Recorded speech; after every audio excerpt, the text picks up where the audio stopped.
So in this video I'll talk about all the system-wide options that are available in the Revit. இதுக்குன்னு சொல்லிட்டு எந்த ஒரு exercise ஃபைல்ஸும் தேவையில்லை. கரண்ட்லி ஐம் இந்த home screen of Revit. So இதில் explain பண்ணுறதுக்காக நமக்கு Revitோட மேலே ரிப்பன் வரும் இல்லையா, அது தேவை. அது ஒரு ஃபைலுக்குள்ளே போய் தான் அந்த ரிப்பன் எடுக்கணும்னு இல்லை. இங்கே பேக் பட்டன் ஒன்று இருக்கு இல்லையா, ஸோ இது ஆக்சுவலாக கிளிக் பண்ணிங்கனாலே இங்கே டிசேபிள் ஸ்டேட்டில் உங்களால் அந்த Revitோட ரிப்பன் பார்க்க முடியும். ஸோ இப்போ ஃபைல் மெனு போயிட்டு ஆப்ஷன்ஸ் ஓப்பன் பண்ணிக்கோங்க. ஸோ இதில் நிறைய ஆப்ஷன்ஸ் இருக்கும். இதில் இந்த colours option and themes related இது வந்து நம்ம ஆல்ரெடி ஒரு பல வீடியோவில் பார்த்துருக்கோம். ஸோ அந்த வீடியோட லிங்க் வந்து இந்த டிஸ்கிரிப்ஷனில் கொடுக்குறேன். அப்படி இல்லைன்னா நீங்களே இந்த சீரீஸோட பிளேலிஸ்ட்டில் போய்ட்டு சர்ச் பண்ணி பார்த்தீங்கன்னா தெரியும். ஸோ இந்த தீம்ஸ் அண்ட் செட்டிங்ஸ் பற்றி நம்ம இப்போ பார்க்க போகிறதில்ல, பிகாஸ் வி ஆல்ரெடி டிஸ்கஸ்டு இந்த அதர் வீடியோ. ஸோ அதனால் நம்ம ஜென்ரல் டேப்பில் போய்ட்டு பார்க்கலாம். ஸோ இதில் மோஸ்ட்லி இந்த ஆப்ஷன்ஸ் டேப்லேயே ரொம்ப இம்பார்ட்டண்ட்டான செட்டிங்ஸ்ன்னு பார்த்தீங்கன்னா அது இந்த நோட்டிஃபிகேஷன் செட்டிங் தான். பிகாஸ் நீங்கள் இதை எக்ஸ்பீரியன்ஸ் பண்ணியிருப்பீங்களான்னு தெரில. சம்டைம்ஸ் நீங்கள் ஆட்டோகேடில் ஏதாவது ஒர்க் பண்ணிகிட்ருப்பீங்க, திடீர்னு உங்கள் லேப்டாப் ஷட் டவுன் ஆகலாம், இல்லை ஏதோ கரப்டாகி உங்களோடது வந்து ஆஃப் ஆகிடலாம்.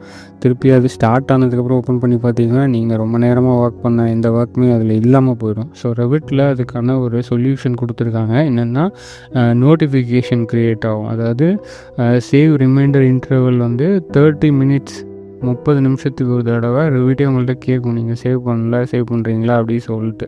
ஸோ இதில் இருக்க அதர் ஆப்ஷன்ஸ் பார்த்தீங்கன்னா 15 மினிட்ஸ் அந்த மாதிரிலாம் இருக்கும், 1 or 2 ஹவர்ஸ்லாம் இருக்குது, நோ ரிமைண்டர்ஸ்னு இருக்குது. ஸோ இதில் ஹைலி ரெக்கமெண்டட் இதை வந்து டேர்ன் ஆன் பண்ணுறது. சப்போஸ் எனி கேஸ் நீங்கள் வேணானாலும் பண்ணலாம், பட் மோஸ்ட்லி வந்து அதை யாரும் பண்ண மாட்டாங்க. ஸோ ரிமைண்டர் செட் பண்ணிக்கோங்க. 15 மினிட்ஸ்ன்றது ரொம்ப ஃப்ரீக்வெண்ட்டாக இருக்கும், 30 இஸ் ஆக்சுவலி ஃபைன். இந்த நோட்டிஃபிகேஷன் வந்து உங்களுக்கு ரிமைண்டர் எவ்ரி 30 மினிட்ஸ்க்கு வந்து கொடுக்கும் உங்கள் ப்ராஜெக்டை சேவ் பண்ணுறதுக்காக. ஸோ நெக்ஸ்ட் இருக்க ஆப்ஷன் வந்து யூசர் நேமு. ஸோ இப்போது சைன்இன் பண்ணியிருந்தீங்கன்னா உங்களுக்கு இந்த பட்டன் இருக்காது. சப்போஸ் ஸ்டூடெண்ட் ஐடி யூஸ் பண்ணி சைன்இன் பண்ணியிருந்தீங்கன்னா உங்களோட நேம் வந்து உங்களோட சைன்இனில் என்ன இருக்கோ அதுவே வந்து இங்கே டிஸ்பிளே ஆகும்.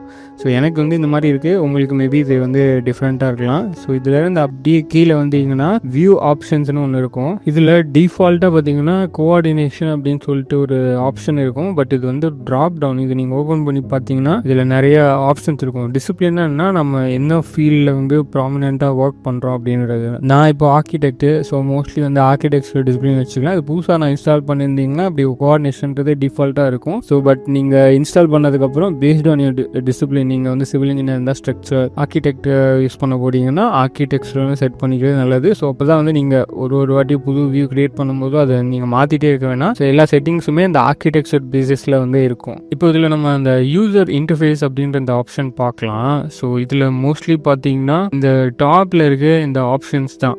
ஸோ சிலருக்கு வந்து இது ஃபுல்லாக வந்து செக் பண்ணியிருக்கலாம், சிலருக்கு வந்து அன்செக் ஆகிருக்கும் ஆப்ஷன்ஸு. ஸோ இந்த கோர்ஸ்க்கு வந்து ஆக்சுவலாக இந்த இன்ஃப்ராஸ்ட்ரக்சரல் டூல்ஸ் அப்படின்ற அந்த இது தேவையில்லை. மற்ற இந்த ஸ்ட்ரக்சரல் இதில் இருக்குது பாருங்கள். பட் ஆனால் இப்போ மெக்கானிக்கல்ஸோ எலக்ட்ரிக்கலோ இந்த இதெல்லாம் வந்து இதில் இல்லை. பட் நம்ம வந்து கோர்ஸில் ஃபுல்லாகவே சொல்லித்தர போகிறோம், ஸ்ட்ரக்சரல் எம்இபி எல்லா ட்ராயிங்குமே. ஸோ அதனால் எல்லாத்தையுமே நான் செக் பண்ணுறேன் உங்களுக்கு வந்து எப்படி அது ரிஃப்ளெக்ட் ஆகும் அப்படின்றதுக்காக.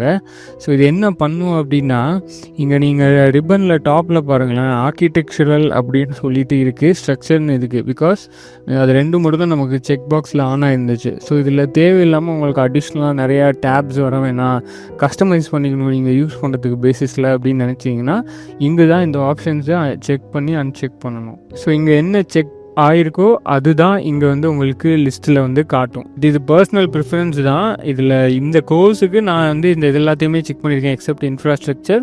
ஸோ உங்களுக்கு பர்சனலாக என்ன தேவையோ அது நீங்கள் வேணுங்கிற மாதிரி நீங்கள் செட் பண்ணிக்கலாம். அடுத்து இதில் இருக்க ஆப்ஷன் வந்து இது ஹார்ட்வேர் பற்றி பார்க்கலாம். ஸோ இது கிளிக் பண்ணோன்னே உங்களுக்கு பாருங்கள், இங்கே வந்து சில ஆப்ஷன் வந்து காட்டும். அதாவது என்னென்னா நம்மளோட கம்ப்யூட்டரில் இருக்க ஹார்ட்வேர் வந்து இந்த ரெவிட் சாஃப்ட்வேர் ரன் பண்ணுறதுக்கு சப்போர்ட்டடாக இருக்கா இல்லையா அப்படின்றத இதில் நீங்கள் செக் பண்ணிக்கலாம். ஸோ இப்போ நான் ரன் பண்ணிகிட்டு இருக்க கம்ப்யூட்டரில் NVIDIA அந்த கிராஃபிக் கார்டு இருக்குது. ஸோ எல்லாமே எனக்கு பர்ஃபெக்டாக இருக்குது அப்படின்றதுக்காக ஒரு க்ரீன் கலர் செக் மார்க் வந்து இருக்குது. GPU 4GB இருக்குது.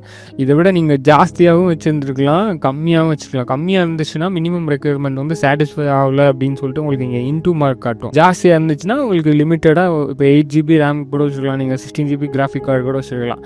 ஸோ அதை பேஸ் பண்ணி இங்கே மினிமம் ரெக்யர்மெண்ட் சாட்டிஸ்ஃபை ஆகுதா இல்லையான்னு மட்டும் இந்த இடத்துல வந்து காட்டும். சப்போஸ் உங்கள் ரெவிட் சாஃப்ட்வேரில் ஏதாவது ஸ்லோவாக இதுக்கு ஒர்க் ஆகலை அப்படின்னா நீங்கள் இந்த ஃபைல் ஆப்ஷன்ஸ் வந்துட்டு இந்த ஹார்ட்வேர் இருக்கு இல்லையா, இதை செக் பண்ணி பார்க்கலாம் இல்லை ஏதாவது ப்ராப்ளம் இருக்கா அப்படின்னு. அப்போ இந்த 3 இதுக்கும் க்ரீன் செக் மார்க் இல்லை அப்படின்னா நீங்கள் வந்து அதில் ஸ்லோவாக இருக்கிறது உங்களுக்கு பிரச்சனை இல்லைன்னா அதில் வச்சு ஒர்க் பண்ணலாம். இல்லைன்னா என்னோட அட்வைஸ் என்னென்னா நீங்கள் வேறு கம்ப்யூட்டர் வந்து ஷிஃப்ட் பண்ணுறது நல்லது. பிகாஸ் ரெவிட் வந்து வெரி ரோபஸ்ட் சாஃப்ட்வேர். அது வந்து இந்த மினிமம் ரெக்குயர்மெண்ட்ஸ் இருந்தால் தான் கொஞ்சம் ப்ராப்பராக அவங்களால ஈஸியாக நேவிகேட் பண்ணி கொஞ்சம் ஃபாஸ்ட்டாக ஒர்க் பண்ண முடியும்.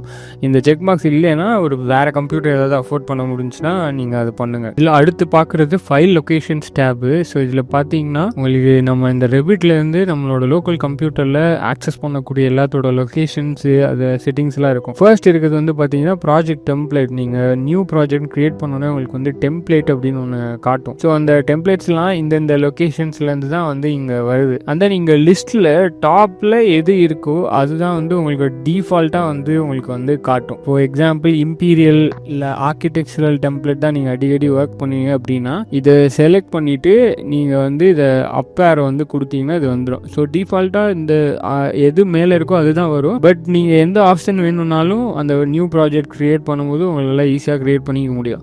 அதே மாதிரி இங்கே இருக்க அதர் பாத்ஸ் பாருங்களேன். டிஃபால்ட் ஃபார் யூஸ் ஃபைல்ஸ், ஏதாவது ஃபைல்ஸ் நீங்கள் இப்போ ஓப்பன் கொடுத்தா முதல்ல டாக்குமெண்ட்ஸ் தான் வந்து ஓப்பன் ஆகும் ஃபைல் ஓப்பன் கொடுத்தா. அதே மாதிரி ஃபேமிலி ஏதாவது ஒன்று நம்ம ப்ராஜெக்டில் லோட் பண்ணுறோன்னா அது இந்த பர்டிகுலர் இது ரெவிட் இன்ஸ்டாலேஷனோட சேர்ந்து வர ஒரு ஃபேமிலி ஃபோல்டரு, அந்த ஃபோல்டரு தான் கொடுக்கும்.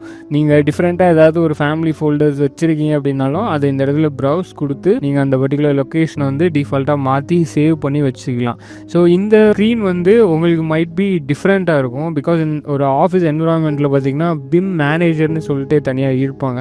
அவங்க தான் இந்த இதெல்லாம் வந்து மேனேஜ் பண்ணுவாங்க. உங்களுக்கு மைட் பி அதுக்கு ஆக்சஸ் இல்லாமல் கூட இருக்கலாம். ஸோ என்னோட ரெக்கமெண்டேஷன் என்னென்னா நீங்கள் அது டிஃபால்ட்டாக என்ன இருக்கோ அதை அப்படியே வச்சுக்கலாம். பிகாஸ் ஆஃபீஸ் என்விரான்மெண்ட்டில் அவங்க அந்த ஆஃபீஸ் ஸ்டாண்டர்டுக்குன்னு சொல்லிட்டு ஒரு டெம்ப்ளேட் வச்சுருப்பாங்க. அதுதான் வந்து ப்ராஜெக்ட்டில் ஃபாலோ பண்ணணும் அப்படின்றதுக்காக தான் அவங்க மேனேஜ் பண்ணுவாங்க. அதுக்காக தான் அவங்க பேரே பிம் மேனேஜர். சப்போஸ் அதில் உங்களுக்கு ஏதாவது டவுட்ஸ் குறிச்சிங்கன்னா நீங்கள் அவங்ககிட்ட பேசி தான் டேரெக்டாக இது மாற்றுற மாதிரி இருக்கும். ஸோ இதில் வந்து சிஸ்டம் அனாலிசிஸ்க்கான file path. So entire project ரெவிட்லேருந்து நம்ம லோக்கலில் எந்த ஃபைல்ஸ் ஆக்சஸ் பண்ணணும் அது ரிலேட்டடாக ஏதாவது சேஞ்சஸ் பண்ணணும்னாலும் இந்த ஃபைல் லொக்கேஷன்ஸ்ன்ற இந்த டேப்பில் போய் தான் பண்ணணும். இதில் இந்த மாதிரி நிறைய ஆப்ஷன்ஸ் ரெண்டரிங்க்கு ஸ்பெல் செக் எல்லாத்துக்கும் இருக்கும். எல்லா ஆப்ஷன்ஸையும் நாம் எக்ஸ்ப்ளோர் பண்ணி காட்டுற இல்லை, இதில் தேவையில்லை இப்போதைக்கு.